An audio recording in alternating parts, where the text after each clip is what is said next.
ایک چھوٹے سے گاؤں میں احمد اور اس کی بہن زہرا رہتے تھے۔ دونوں بہت شرارتی تھے مگر دل کے صاف تھے۔ ایک دن شام کے وقت جب سورج ڈر رہا تھا، احمد اور زہرا کھیلتے گاؤں کے کنارے جا پہنچے۔ وہاں ایک گھنا جنگل تھا جس کے بارے میں گاؤں کے لوگ کہتے تھے کہ وہ مہنوس ہے۔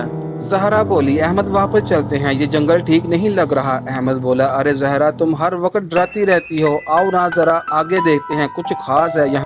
جیسے ہی وہ دونوں جنگل میں تھوڑا آگے گئے، ان کی نظر ایک عجیب پرانے درخت پر پڑی، جس درخت کے تنے پر ایک روشن نشان چمک رہا تھا جیسے کوئی راز چھپا ہو۔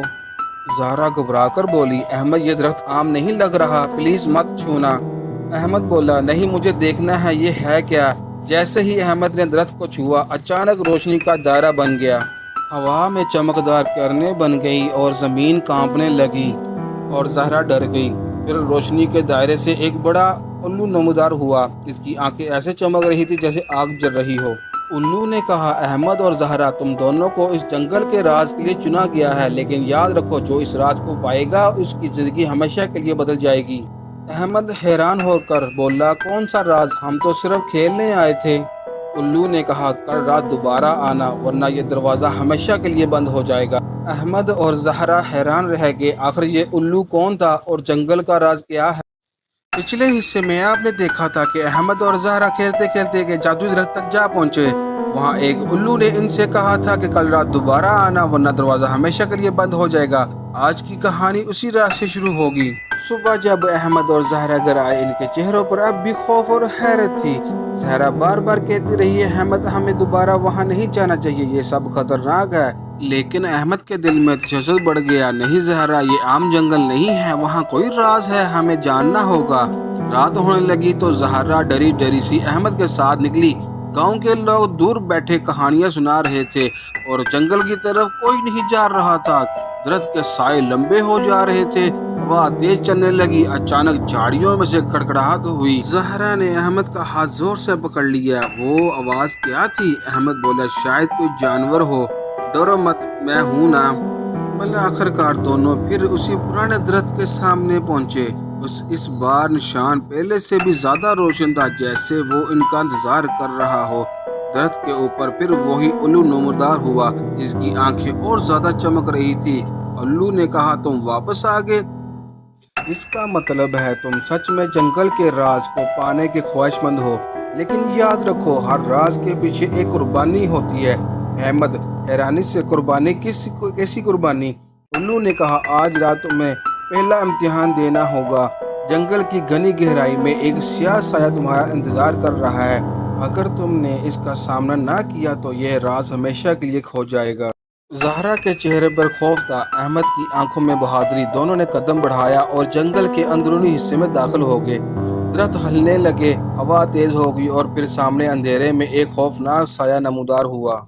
اندھیرا مزید گہرا ہو گیا اور وہ سرخ آنکھیں بچوں کے قریب آنے لگی۔ احمد نے لالٹین کو زور سے پکڑ لیا جبکہ زہرا خوف سے اس کے پیچھے چھپ گئی۔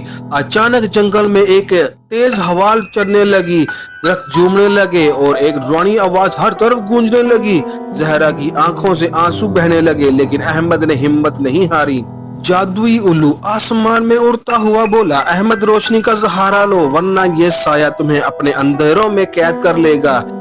الو کی ابھی بات ختم ہی ہوئی تھی کہ یہ سایہ دھوئیں کی طرح بچوں پر ٹوٹ پڑا۔ احمد نے فوراً لالٹین کو اوپر اٹھایا۔ لالٹین کی روشنی سونے کی کرنوں کی طرح پھیل گئی اور اندھیرے سے ٹکرا گئی۔ پورا جنگل روشنی اور اندھیرے کے کھیل میں بدل گیا۔ روشنی کے زور سے یہ سایہ پیچھے ہٹ گیا، اس نے ایک چیخ ماری اور درختوں کے اندر غائب ہو گیا۔ الو پھر آہستہ سے بولا، یہ صرف شروعات تھی، اصل طاقت اس قدیم دروازے کے پیچھے ہے۔ اگر تمہیں سچ جاننا ہے تو میرے پیچھے آؤ۔ احمد اور زہرا نے ہمت کی اور الو کے ساتھ جنگل کی گہرائی میں چل پڑے۔ ہر درخت پر عجیب نشانات تھے اور زمین پر روشنی کی لکیریں چمک رہی تھی۔ اچانک زمین پھٹ گئی اور ایک سنہری راستہ نمودار ہوا۔ احمد نے حیرت سے کہا، زہرا، یہ جگہ تو کسی اور دنیا جیسی لگتی ہے۔ اس راستے کے آخر میں ایک قدیم جادوئی دروازہ کھڑا تھا، وہ نیلے رنگ کی روشنی سے چمک رہا تھا، جیسے اندر کوئی راز ان کا منتظر۔ احمد اور زہرا حیرت سے ایک پرانے بڑے دروازے کے سامنے کھڑے تھے۔ دروازہ عجیب سی نیلی روشنی میں چمک رہا تھا، درختوں کے بیچ خاموشی تھی، صرف الو کی آنکھیں چمک رہی تھی۔ دروازے پر کچھ عجیب نشانات تھے جو آہستہ آہستہ چمکنے لگے۔ احمد نے ہاتھ بڑھا کر ایک نشان کو چھوا۔ زہرا گھبرا گئی، لیکن الو گہری نظر سے سب کو دیکھ رہا تھا۔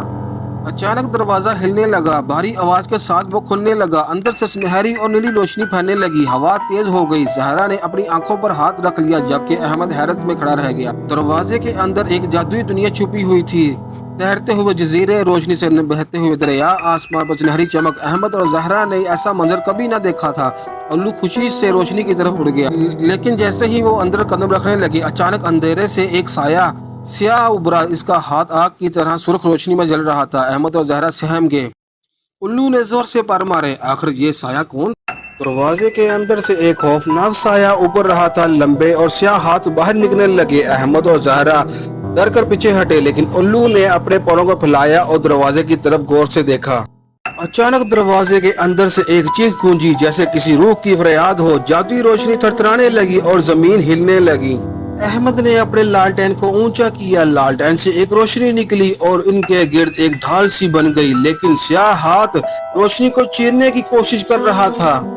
الو نے زور سے چیخ ماری، جیسے احمد اور زہرا کو کوئی راز بتا رہا ہو۔ زہرا نے کہا، یہ دروازہ اندھیروں کا قید خانہ ہے، اگر یہ ہاتھ مکمل طور پر باہر آ گیا تو تباہی ہو جائے گی۔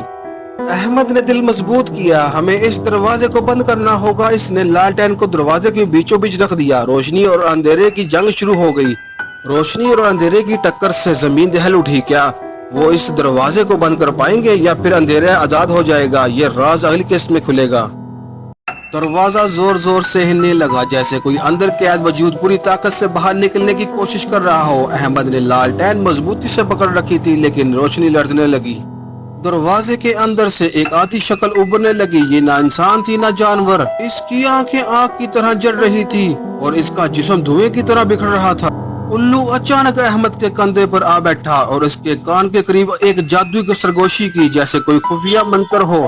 احمد چوک کر بولا، زہرا، الو ہمیں بتا رہا ہے کہ دروازے کے تالے کو توڑنا ہوگا، ورنہ یہ مخلوق ہمیشہ پیچھا کرتی رہے گی۔ زہرا نے ہمت کی، وہ دروازے کے پاس گئی اور پتھر پر نشانات پڑنے لگی۔ اچانک ایک نشان چمکنے لگا۔ یہی ہے راز، زہرا نے کہا۔ احمد نے الو کی بتائی ہوئی سرگوشی دہرانے شروع کر دی۔ لالٹین سے تیزی سے روشنی نکلی اور دروازے کے اوپر کے نشانات چمکنے لگے۔ سیاہ مخلوق چیخنے لگی، جیسے اس کی طاقت ٹوٹ رہی ہو۔ دروازے کی دراڑیں تیزی سے بند ہونے لگی، لیکن عین وقت وہ سیاہ مخلوق اپنے دوسرے ہاتھ کے ساتھ پوری طاقت سے باہر جھپٹی۔ کیا وہ آزاد ہو جائے گی؟